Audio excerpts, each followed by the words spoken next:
Welcome to ನಿಮ್ಮ Archana Gowda YouTube channel. ನಾನು ನಿಮ್ಮ ಅರ್ಚನಾ ಗೌಡ.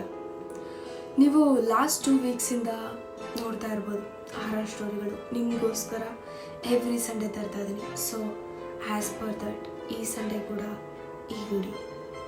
ಈ ವಿಡಿಯೋ ಬರೀ ಒಂದು ಹಾರರ್ ಅಷ್ಟೇ ಅಲ್ಲ, ಥ್ರಿಲ್ಲರ್ ಹಾಗೆಯೇ ಸ್ವಲ್ಪ ಕ್ರೈಮ್ ಎರಡೂ ಕೂಡ ಸೇರಿಕೊಂಡಿದೆ.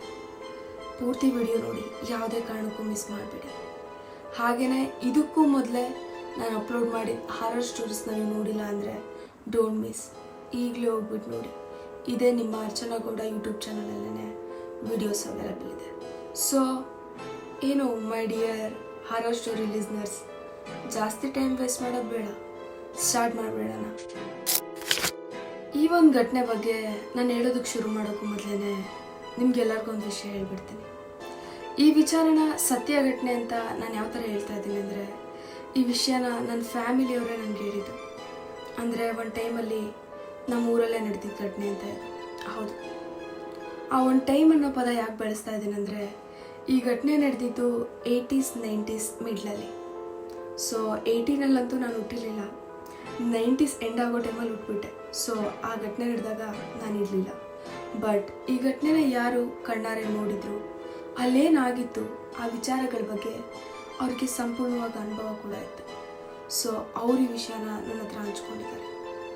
ಜಾಸ್ತಿ ಟೈಮ್ ತೊಗೊಳೋದು ಬೇಡ, ಸ್ಟಾರ್ಟ್ ಮಾಡಿಬಿಡೋಣ ಅಂತ ಆಗಲೇ ಹೇಳಿದ್ದೆ. ಓಕೆ, ನಾನು ನಿಮ್ಗೆ ಹೇಳಿದ ಥರ ಇದು 80s ಕಥೆನೇ. ಹೌದು, ಅಂದರೆ 1985 ಸುಮಾರು ಆ ಟೈಮಲ್ಲಿ ನಡೆದಿರ್ತಕ್ಕಂಥ ಘಟನೆ. ಹೀಗೆ ಒಂದು ಪುಟ್ಟ ಗ್ರಾಮದಲ್ಲಿ ಗ್ರಾಮ ಅನ್ನೋದು ತುಂಬಾ ಚೆನ್ನಾಗಿತ್ತು. ಅಲ್ಲಿ ಜನಜೀವನ ಕೂಡ ತುಂಬಾ ಚೆನ್ನಾಗಿ ನಡೀತಾ ಇತ್ತು.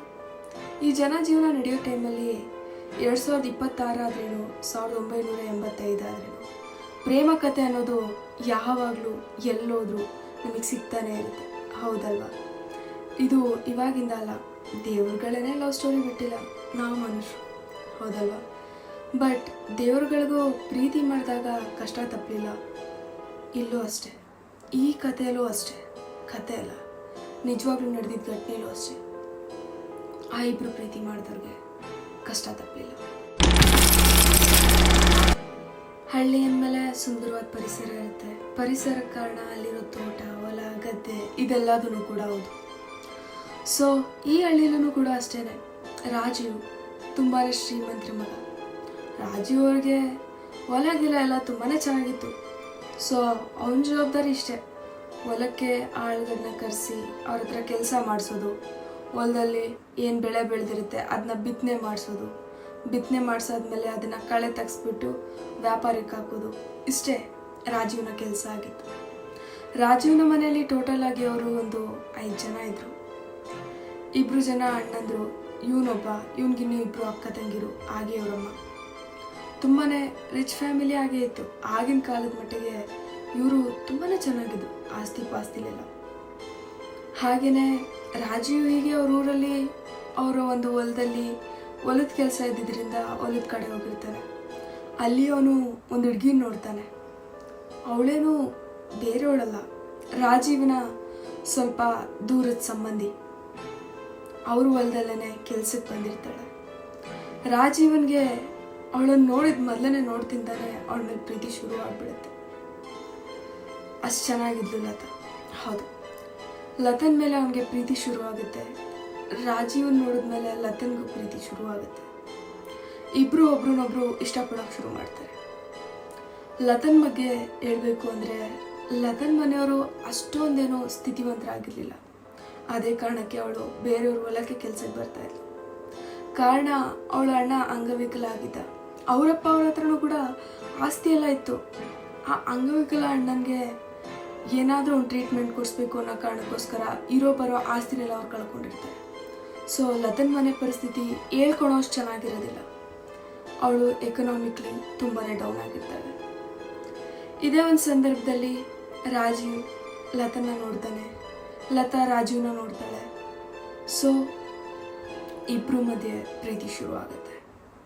ಹೊಲದ ಕೆಲಸಕ್ಕೆ ಅಂತ ರಾಜೀವ್ ಅವ್ರ ಹೊಲಕ್ಕೆ ಬರ್ತಾ ಇರ್ತಾಳೆ ಲತಾ. ಮಧ್ಯದಲ್ಲಿ ಪ್ರೀತಿನೇ ಶುರು ಆಗ್ಬಿಡುತ್ತೆ. ಇಬ್ಬರು ಪ್ರೀತಿ ತುಂಬಾ ಚೆನ್ನಾಗಿ ಹೋಗ್ತಾ ಇತ್ತು. ಎಲ್ಲಿ ತನಕ ಅಂದರೆ, ಈ ವಿಚಾರ ರಾಜೀವ್ ಅವ್ರ ಮನೆಯವ್ರಿಗೆ ಗೊತ್ತಾಗೋ ತನಕ. ಆದರೆ ರಾಜೀವ್ ಆ ಹುಡುಗಿನ ಮದುವೆ ಆಗೋದೇ ಇಷ್ಟ ಇರೋದಿಲ್ಲ. ಸೊ ಆ ಮದುವೆ ನಿಲ್ಲಿಸ್ಬೇಕು, ಆ ಹುಡುಗಿನೇ ಬೇಡ ಅನ್ನೋ ಕಾರಣಕ್ಕೋಸ್ಕರ ಆ ಹುಡುಗಿ ಅಣ್ಣನೇ ಕಾರಣವಾಗಿ ಮಾಡಿಬಿಡ್ತಾರೆ. ಊರವ್ರ ಮುಂದೆ ಆ ಹುಡುಗಿ ಕುಟುಂಬಕ್ಕೆ ಅವಮಾನ ಆಗೋ ಥರ ಮಾತಾಡ್ತಾರೆ. ನಿಮ್ಮಣ್ಣ ಇವಾಗ ಆಲ್ರೆಡಿ ಅಂಗವಿಕಲ, ನಿನ್ನನ್ನು ನನ್ನ ಮಗ ಮದುವೆ ಆಗಿಬಿಟ್ರೆ ನಿನಗೆ ಹುಟ್ಟೋ ಮಕ್ಕಳು ಕೂಡ ಅಂಗವಿಕಲವಾಗಿ ಹುಟ್ಟಬೋದೇನೋ, ನನಗೆ ನಿನ್ನಂಥವಳನ್ನ ಮದುವೆ ಮಾಡ್ಕೊಳ್ಳೋಕೆ ಇಷ್ಟ ಇಲ್ಲ ನನ್ನ ಮಗನಿಗೆ ಅಂತ ತುಂಬ ನಿಷ್ಠೂರವಾಗಿ ಮಾತಾಡ್ಬಿಡ್ತಾರೆ.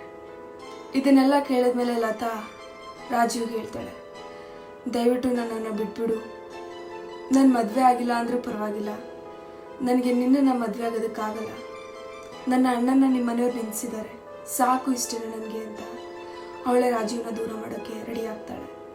ಆದರೆ ರಾಜೀವ್ ಕೇಳೋಕೆ ರೆಡಿ ಇರಲ್ಲ. ಹಾಗೋ ಹೀಗೋ ಮಾಡಿ ಮತ್ತೆ ಲತಾ ಮನಸ್ಸನ್ನ ಒಲಿಸ್ತಾನೆ. ಲತಾ ಕೂಡ ಪ್ರೀತಿ ಮಾಡಿರ್ತಾಳೆ. ಯಾರ್ಯಾರೋ ಹೇಳಿದ ಮಾತಿಗಿಂತ ಅವಳು ಪ್ರೀತಿ ಮಾಡಿದ ಹುಡುಗ ಹೇಳೋ ಮಾತು ಅವಳಿಗೆ ತುಂಬಾ ಮುಖ್ಯ ಅನಿಸುತ್ತೆ. ಸೊ ಅವಳಿಗೆ ರಾಜೀವ್ನ ಮದುವೆ ಆಗೋದ್ರಲ್ಲಿ ಯಾವುದೇ ರೀತಿ ತೊಂದರೆ ಇರಲ್ಲ. ಆದರೆ ರಾಜೀವ್ನ ತಾಯಿ ಇನ್ನೊಂದು ಹೊಸ ಡ್ರಾಮಾ ಶುರು ಮಾಡ್ತಾರೆ.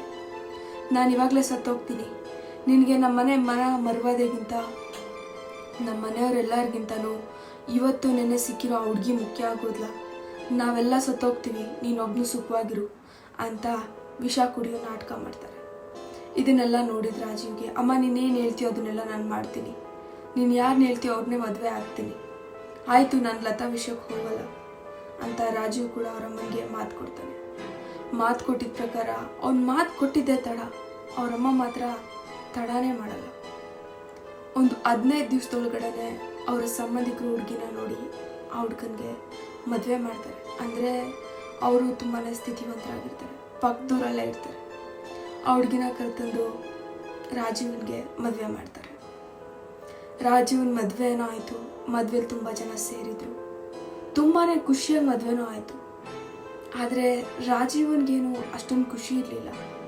ಹಾಗೆ ಈ ಕಡೆ ಲತಾ ಕೂಡ ಅವಳು ಪ್ರೀತಿ ಮಾಡಿದ ಹುಡುಗನ ಮದುವೆ ಅವಳಿರೋ ಊರಲ್ಲೇ ಆಗ್ತಿದೆ. ಬಟ್ ಅವಳೇನೂ ಮಾಡೋಕ್ಕಾಗಲ್ಲ, ಕಾರಣ ಬಡತನ. ಹೌದು, ಇದೆಲ್ಲದ್ರ ಮಧ್ಯೆ ಮದುವೆನೂ ಆಯಿತು.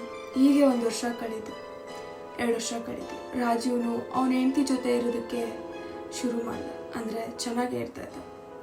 ರಾಜೀವನ್ಗೂ 2 ಮಕ್ಕಳಾದವು. ಅವನ ಮದುವೆ ಆಗಿ 2 ವರ್ಷಕ್ಕೆ ಅವನಿಗೆ 2 ಮಕ್ಕಳಾಗಿದ್ವು.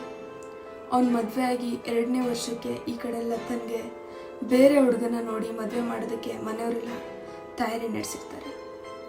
ಈ ವಿಷಯ ಗೊತ್ತಾಗ್ತಾ ಇದ್ದಂಗೆ ಅದೇನಾಗುತ್ತೋ ಗೊತ್ತಿಲ್ಲ, ರಾಜೀವ್ಗೆ ಬೇಗ ಬಂದು ಲತಾ ಮುಂದೆ ನಿಂತು, ಲತಾ ನೀನಿಷ್ಟು ದಿವಸ ಮದುವೆ ಆಗಿಲ್ಲ ಅಂದರೆ ನೀನು ಯಾರೋ ಬೇರೆಯವ್ರಿಗೆ ಸೇರಿಲ್ಲ, ಹಾಗಾಗಿ ನನ್ನ ದೂರದಿಂದ ನೋಡ್ಕೊಂಡು ಓಡಾಡ್ತಾ ಇದ್ದೆ. ನೀನಿವತ್ತು ಮದುವೆ ಆಗಿ ಇನ್ನೊಬ್ರ ಜೊತೆ ಇರ್ತೀಯ ಅಂದರೆ ಅದನ್ನು ನನಗೆ ನೋಡೋಕ್ಕಾಗಲ್ಲ, ಅದನ್ನು ನನಗೆ ಸಹಿಸ್ಕೊಳ್ಳೋಕ್ಕೂ ಆಗಲ್ಲ ಅಂತ ಲತಾ ಹತ್ರ ಒಂದು ಪರಿಯಾಗಿ ಬೇಡ್ಕೋತಾನೆ. ಲತನ್ಗೆ ಅಳೋದು ಬಿಟ್ಟು ಮತ್ತಿನ್ನೇನು ಮಾಡಬೇಕು ಅನ್ನೋದು ಗೊತ್ತಾಗಲ್ಲ. ಯಾಕಂದರೆ ಈಗ ಆಲ್ರೆಡಿ ರಾಜೀವ್ಗೆ ಮದುವೆ ಆಗೋಗಿದೆ. ಲತನ್ ಮನೆಯವರೇ ಜವಾಬ್ದಾರಿ ತಗೊಂಡು ಆ ಕಷ್ಟದ ಮಧ್ಯೆನೂ ಅವಳು ಮದುವೆ ಮಾಡಬೇಕು ಅಂತ ನಿಂತಿದ್ದಾರೆ.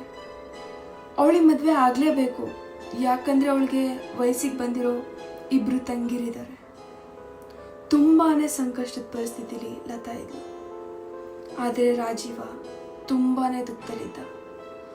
ಎಷ್ಟು ದುಃಖ ಪಡ್ತಾ ಇದ್ದ ಅಂದರೆ ಅವನು ಮದ್ಯಪಾನ ಮಾಡೋಕ್ಕೆ ಶುರು ಮಾಡಿಬಿಟ್ಟ.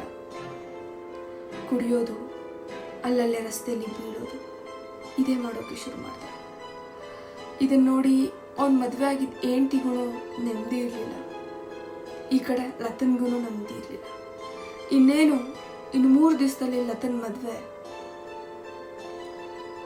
ರಾಜೀವ್ ಲತಾ ಹತ್ರ ಹೋಗಿ, ನಾನು ನಿನಗೆ ಒಂದು ಮಾತು ಕೇಳ್ತೀನಿ, ಅದಕ್ಕೆ ಉತ್ತರ ಕೊಡು ಅಂತಾನೆ. ಏನು ಹೇಳು ಅಂತ ಲತಾ ಕೇಳ್ತಾಳೆ. ರಾಜೀವ್ ಕೇಳ್ತಾನೆ, ನೀನಿವಾಗ ಏನು ಮದುವೆ ಆಗಬೇಕು ಅಂತ ಇದೆಯಾ? ಮದುವೆ ಆದರೆ ನೀನಲ್ಲಿ ಖುಷಿಯಾಗಿರ್ತೀಯ, ಅಂದರೆ ನನ್ನನ್ನು ಮರೆತು ಖುಷಿಯಾಗಿರ್ತೀಯ ಅಂತ. ಅಲ್ಲಿ ಲತನ್ಗೆ ಹೇಳೋದಕ್ಕೇನೂ ಇರಲ್ಲ, ಕಣ್ಣೀರೊಂದು ಬಿಟ್ಟು. ರಾಜೀವ್ ಲತನ್ಗೆ ಹೇಳ್ತಾನೆ,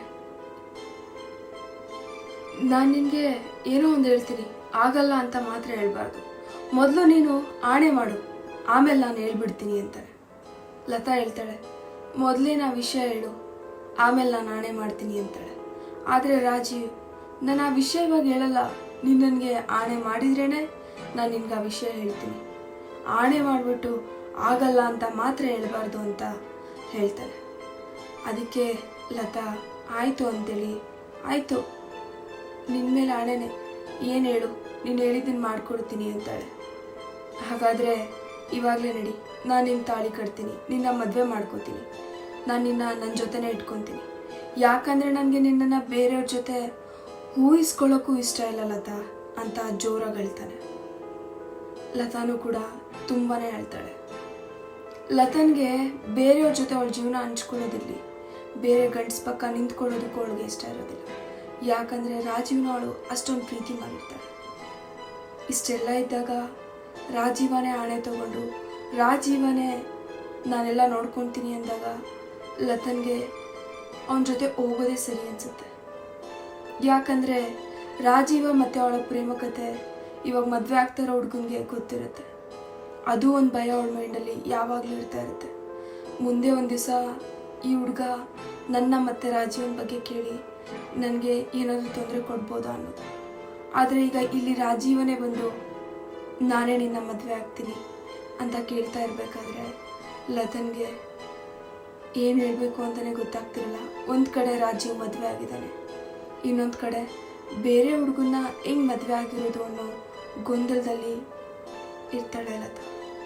ರಾಜೀವ್ ಹೇಳ್ತಾನೆ, ನೀನು ಯಾವುದೇ ರೀತಿಯೂ ತೊಂದರೆ ತಗೋಬೇಡ, ನೀನು ಯಾರಿಗೂ ಹೆದರ್ಕೋಬೇಡ, ನಾನು ಯಾರಿಗೂ ಹೆದರ್ಕೊಡಲ್ಲ, ನಾನು ಯಾರ ಮಾತಿಗೂ ಸದ್ಯಕ್ಕೆ ಕೇಳೋ ಅಂಥ ಪರಿಸ್ಥಿತಿಲೇ ಇಲ್ಲ. ನನಗೆ ನೀನು ಮುಖ್ಯ, ನಿನ್ನ ಪ್ರೀತಿ ಮುಖ್ಯ, ನಾನು ನಿನ್ನ ಮದುವೆ ಆಗ್ತೀನಿ, ಬಂದ್ಬಿಡು ನನ್ನ ಜೊತೆ ಅಂತಾನೆ. ಅಲ್ಲಿಂದ ಲತಾ ರಾಜು ಜೊತೆ ಹೊರಡ್ತಾಳೆ. ರಾಜೀವ್ ಮತ್ತು ಲತಾ ಒಂದು ಟೆಂಪಲಲ್ಲಿ ಮದುವೆ ಆಗ್ತಾರೆ. ಹೌದು, ದೇವಸ್ಥಾನದಲ್ಲಿ. ರಾಜೀವ್ ಮತ್ತು ಲತಾ ಮದುವೆ ಆಗಿ ರಾಜೀವ್ ಲತನ ಅವನ ಒಂದು ತೋಟದ ಮನೇಲಿ ಇಡ್ತಾನೆ. ತೋಟದ ಮನೆಯಲ್ಲೇ ಲತಾ ಇರ್ತಾಳೆ. ತೋಟದ ಮನೆಯಲ್ಲಿ ಲತಾ ಇರ್ತಾಳೆ ಅನ್ನೋ ವಿಷಯ ಅವ್ರ ಮನೆಯವ್ರಿಗೆ ಕಾಲಕ್ರಮೇಣ ಗೊತ್ತಾಗ್ತಾ ಹೋಗುತ್ತೆ. 1-2 ತಿಂಗಳು 3 ತಿಂಗಳು ಕಳೀತಾ ಇದ್ದಾನೆ. ಆವಾಗ ಈ ರಾಜೀವ್ ಬೆಳಗ್ಗೆ ಎಲ್ಲ ಅವ್ನ ಮೊದಲನೇ ಹೆಂಡತಿ ಮಕ್ಕಳು ಅವ್ರ ಜೊತೆ ಇರ್ತಾ ಇದ್ದ. ರಾತ್ರಿ ಆಗ್ತಾ ಇದ್ದಾಗನೇ ತೋಟದ ಮನೆಗೆ ಬಂದ್ಬಿಡ್ತಾ ಇದ್ದ. ಇದನ್ನೆಲ್ಲ ನೋಡ್ತಾ ಇದ್ದಿದ್ದು ಮೊದಲನೇ ಹೆಂಡತಿಗೆ ತುಂಬಾ ಬೇಜಾರಾಗ್ತಾ ಇತ್ತು. ಯಾರಿಗೆ ತಾನೇ ಅವ್ರ ಗಂಡನ್ನ ಬೇರೆಯವ್ರ ಜೊತೆ ಹಂಚ್ಕೊಳ್ಳೋಕೆ ಇಷ್ಟ ಇರುತ್ತೆ. ಅದೇ ಥರ ರಾಜೀವ್ನ ಮೊದಲನೇ ಹೆಂಡತಿ ಯಶೋದಕ್ಕೆ ಕೂಡ ಇವನ್ನ ಯಾರ ಜೊತೆ ಹಂಚ್ಕೊಳ್ಳೋಕೆ ಇಷ್ಟ ಇಲ್ಲ. ಆದರೆ ಇವನು ಆಲ್ರೆಡಿ ಪ್ರೀತಿ ಮಾಡಿದ್ದ ಅನ್ನೋ ವಿಷಯನ ಅವ್ರ ಮನೆಯವರು ಅವಳಿಂದ ಮುಚ್ಚಿಟ್ಟು ಮದುವೆ ಮಾಡಿರ್ತಾರೆ. ಇವಾಗ ಅವಳು ಏನು ಮಾಡಬೇಕು ಗೊತ್ತಾಗಲ್ಲ. ಮೊದಲನೇ ಹೆಂಡತಿಗೂ ಮನೇಲಿ ತುಂಬಾ ದುಃಖವಾಗಿರ್ತಾಳೆ. ಇದೇ ವಿಚಾರಕ್ಕೆ ಮೊದಲನೇ ಹೆಂಡತಿಗೂ ರಾಜೀವನಿಗೂ ಗಲಾಟೆ ಆಗುತ್ತೆ. ರಾಜೀವ ಕುಡಿಯೋ ಶುರು ಮಾಡ್ತಾನೆ ಮತ್ತೆ ಲತನ ಮದುವೆ ಆದಮೇಲೂ. ಯಾಕಂದರೆ ಎರಡೂ ಕಡೆ ಅವನಿಗೆ ಹ್ಯಾಂಡಲ್ ಮಾಡೋದು ತುಂಬಾ ಕಷ್ಟ ಆಗ್ತಿರುತ್ತೆ. ಒಂದು ಕಡೆ ಮನೆಯವ್ರು ಬೈತಾರೆ, ಇನ್ನೊಂದು ಕಡೆ ಹೆಂಡತಿ ಬೈತಾರೆ. ಇದೆಲ್ಲದ್ರ ಮಧ್ಯೆ ಅವ್ನು ಕುಡಿಯೋ ಚಟನೂ ಕೂಡ ಹಾಗೆ ನಾರ್ಮಲಾಗಿ ನಡೀತಾ ಇತ್ತು. ಮನೆಯವರು ಈ ವಿಚಾರನ ಅವನಿಗೆ ಕೇಳಿದಾಗ, ಹೌದು ನಾನು ಮದುವೆ ಆಗಿದ್ದೀನಿ, ಅವಳು ನನ್ನ 2ನೇ ಹೆಂಡ್ತಿನೇ, ಏನಿವಾಗ ಅಂತ ಎದುರುಗಡೆ ನಿಂತು ಅವ್ರ ಅಮ್ಮನ ಎದುರುಗಡೆನೆ ಮಾತಾಡ್ಬಿಡ್ತಾನೆ. ಸೊ ಇವನಿಗಿವಾಗ ಇನ್ನೇನು ಹೇಳಿ ಕೂಡ ಉಪಯೋಗ ಇಲ್ಲ ಅಂತ ಅರ್ಥ ಮಾಡ್ಕೊಂಡಿದ್ದ ಮನೆಯವರು ಒಂದು ಸ್ವಲ್ಪ ದಿವಸ ಹಾಗೆ ಸುಮ್ಮನೆ ಇರ್ತಾರೆ. ರಾಜೀವ್ನು ಕೂಡ ಅವನ 2ನೇ ಹೆಂಡತಿ ಅಂದರೆ ಅವನ ಮೊದಲನೇ ಪ್ರೇಯಸಿ ಲತಾ ಜೊತೆ ಸಂಸಾರ ನಡೆಸ್ಕೊಂಡು ಹೋಗ್ತಾ ಇರ್ತಾನೆ. ಎಲ್ಲ ಚೆನ್ನಾಗೇ ನಡೀತಾ ಇರುತ್ತೆ.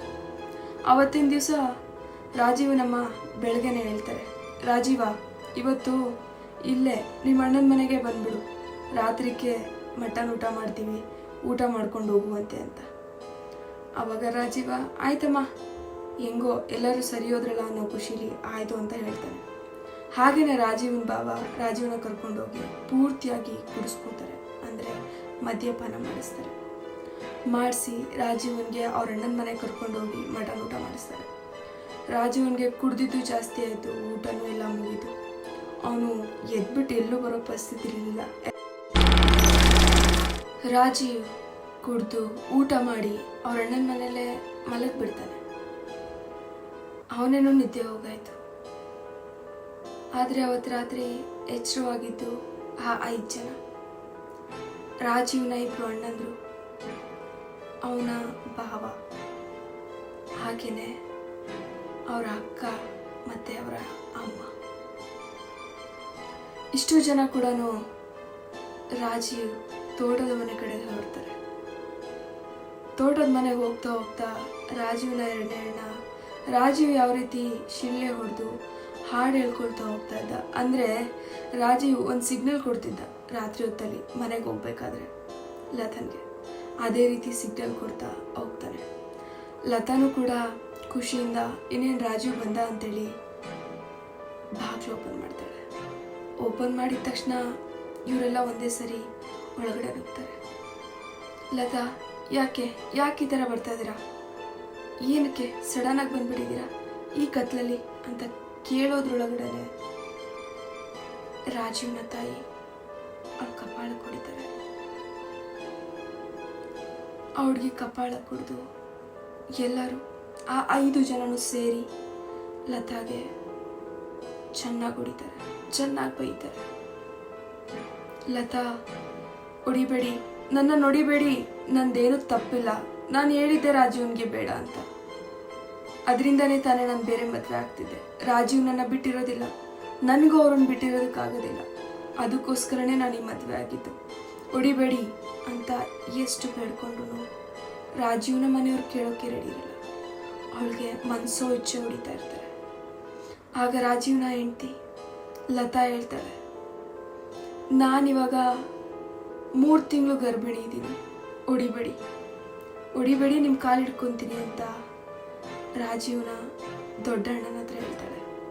ಆದರೆ ರಾಜೀವ್ನ ದೊಡ್ಡಣ್ಣ ಎಷ್ಟು ಕೆಟ್ಟ ಮನುಷ್ಯ ಅಂದರೆ ಅವಳು ಹೊಟ್ಟೆಗೇನೆ ಜೋರಾಗಿ ಹೊಡೆದ್ಬಿಡ್ತಾನೆ. ಇದೇ ಥರ ಅವಳ ಮೇಲೆ ಆ 5 ಜನ ಸೇರಿ ಹಲ್ಲೆ ಮಾಡ್ತಾರೆ. ಹಲ್ಲೆ ಮಾಡಿ ಅವಳನ್ನು ಜೀವಂತವಾಗಿಯೇ ಊರ ಹತ್ರ ಇದ್ದಿದ್ದ ಕೆರೆ ಹತ್ರ ತಗೊಂಡೋಗಿ ಮುಚ್ಚಾಕ್ಬಿಡ್ತಾರೆ. ಮನೆ ಕಡೆ ಬಂದು ಏನೂ ಆಗೇ ಇಲ್ಲ ಅನ್ನೋ ಥರ ಇರ್ತಾರೆ.